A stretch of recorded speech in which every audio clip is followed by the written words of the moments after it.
everyone. Today we're making orange chicken. Now, if you want to make it at home and not go out to those restaurants, I have the recipe for you. This is really delicious, and I'm making it gluten-free. Now, if you don't want it gluten-free, you can certainly sub out the flour and the soy sauce, and it's just regular. But I tell you, again, it's the sauce that makes it. You're gonna love this. So I'm Rockin' Robin, and I'm gonna show you how to do it right after this.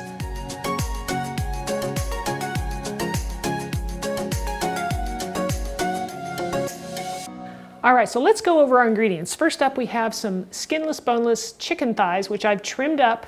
I got off some extra fat, and then I cut it up into bite-sized pieces.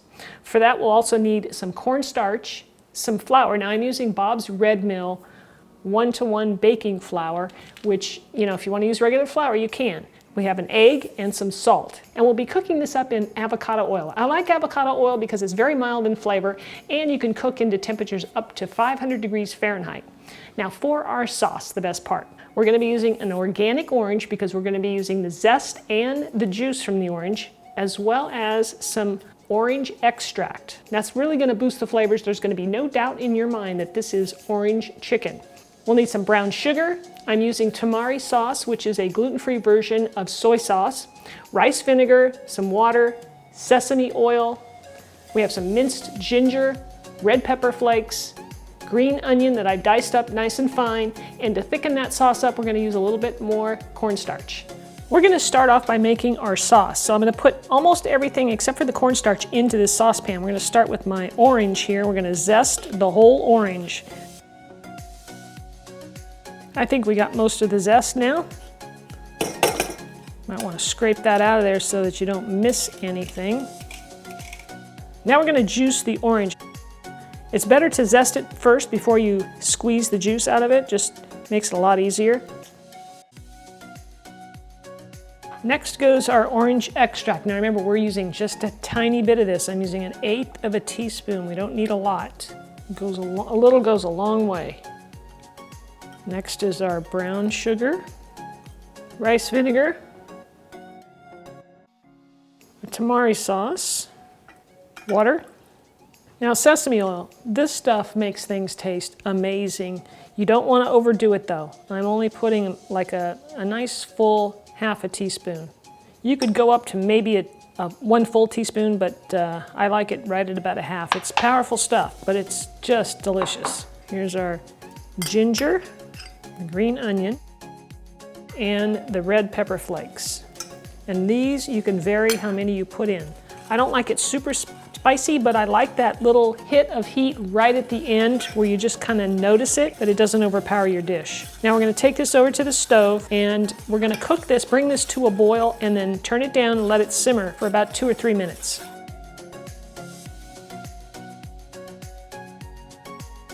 All right, here we are at a boil, so we'll turn this down and just let it simmer for 2 minutes. And then we'll set it aside to cool.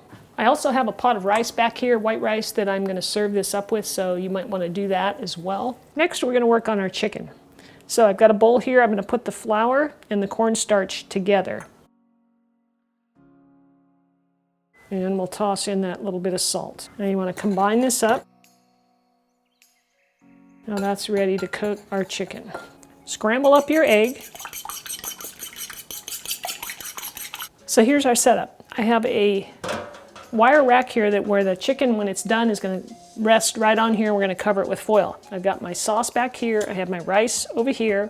I have a nice big frying pan here, which I'm going to start preheating over medium-high heat. I have my flour here, my egg here, and my chicken there. Now what I'm going to do is I'm going to take the chicken, I'm going to place some of it into the egg mixture to coat it, then it's going into the flour, then it's going into the pan. That's how it's going to work. But first we got to get this pan hot because we're only going to cook these pieces maybe 3 minutes per side, flip them over, and then they should be done in 6 to 8 minutes. Okay, so let's pour some avocado oil into our pan. Let's get that heating up. And I'm just going to coat the bottom of the pan just with a thin coating. And about like that. All right, I'm going to take some of the chicken, a handful of the chicken, and I'm going to place it in the egg just to kind of get it coated. So I'll be cooking these in batches because I can't do it all at once. So I'm going to use one hand in the egg mixture and the other in the flour mixture. So I'll just start placing the chicken pieces that are coated into the flour.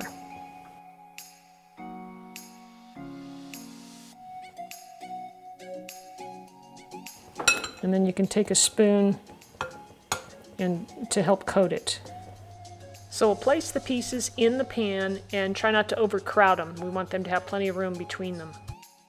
So keep the temperature up to a good medium-high heat. We want them to cook up, and they're going to cook about 3, maybe 4 minutes per side. We just want them to crisp up and, of course, cook through. All right, so we'll start flipping these over. I can feel the texture. It gets a little crunchy, and that's from the cornstarch. Flip these over for another 3 minutes. All right, so these are probably done. You might want to cut into one. Just pick a big one and cut into it. Make sure that it's done. So I'm going to go ahead and place them on my wire rack.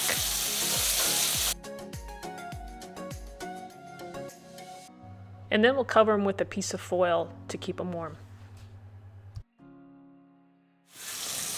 All right, so it looks like my last batch of chicken is done. The last thing we have to do is work on the sauce, which just takes a couple of minutes. Now I'm going to pour out most of this oil and just leave a little residue in the bottom of the pan. All right, that's what's left. Just a little residue that'll add some flavor to our sauce. Now I'm going to pour the sauce mixture into the frying pan that we just used. So we have to reheat that and then thicken it up. Now I've got my cornstarch here, and I'm just going to add like a teaspoon of water to it just so I can make it liquefy a little bit, dissolve. All right, so I'm going to put the temperature on medium-high. I want to bring our sauce back to a boil. All right, looks like it's boiling now. Turn it down just a smidgen. Now I'm going to add the cornstarch to this. So I'm just going to add a little bit at a time and work it in. And you can actually feel, you know, the texture of it thicken up. So you can make it as thick as you like it, but it needs to be more than it is right now. I want it thick enough so that it actually sticks to the chicken, right? That's how it is normally, so. And I'm gonna let this cook for about a minute or 2. Now, if it's not thick enough for you, depending on, you know, how it turns out, you can always add a little bit more cornstarch. Mix it with water first. Okay, after a couple minutes, you can turn off the heat, and then we'll add the chicken back to the sauce. Coat it and serve it.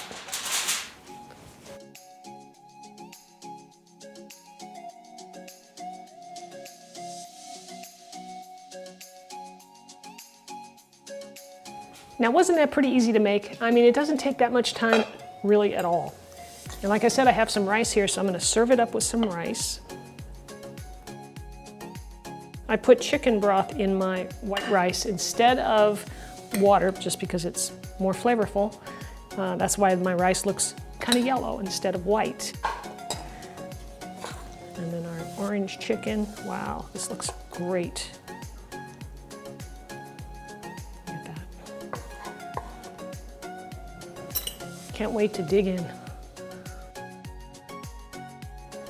Man, the flavors are delicious. They're bold. I mean, it's citrusy. You definitely know it's orange. It's got a little heat to it, not too much. Just at the end there, you notice it. It's just really delicious, guys. I hope you would try it. It's really great. Let me know down in the comments if you're gonna try it, and if you have any recipe requests, I'd like to hear about it. So thank you so much for watching. Don't forget to subscribe to my channel. There's a button right up here at the end of the video, and there's the one down below with the bell. And if you see the bell, click the bell. It'll notify you when my new videos come out every week. So thanks for watching. We'll see you next time.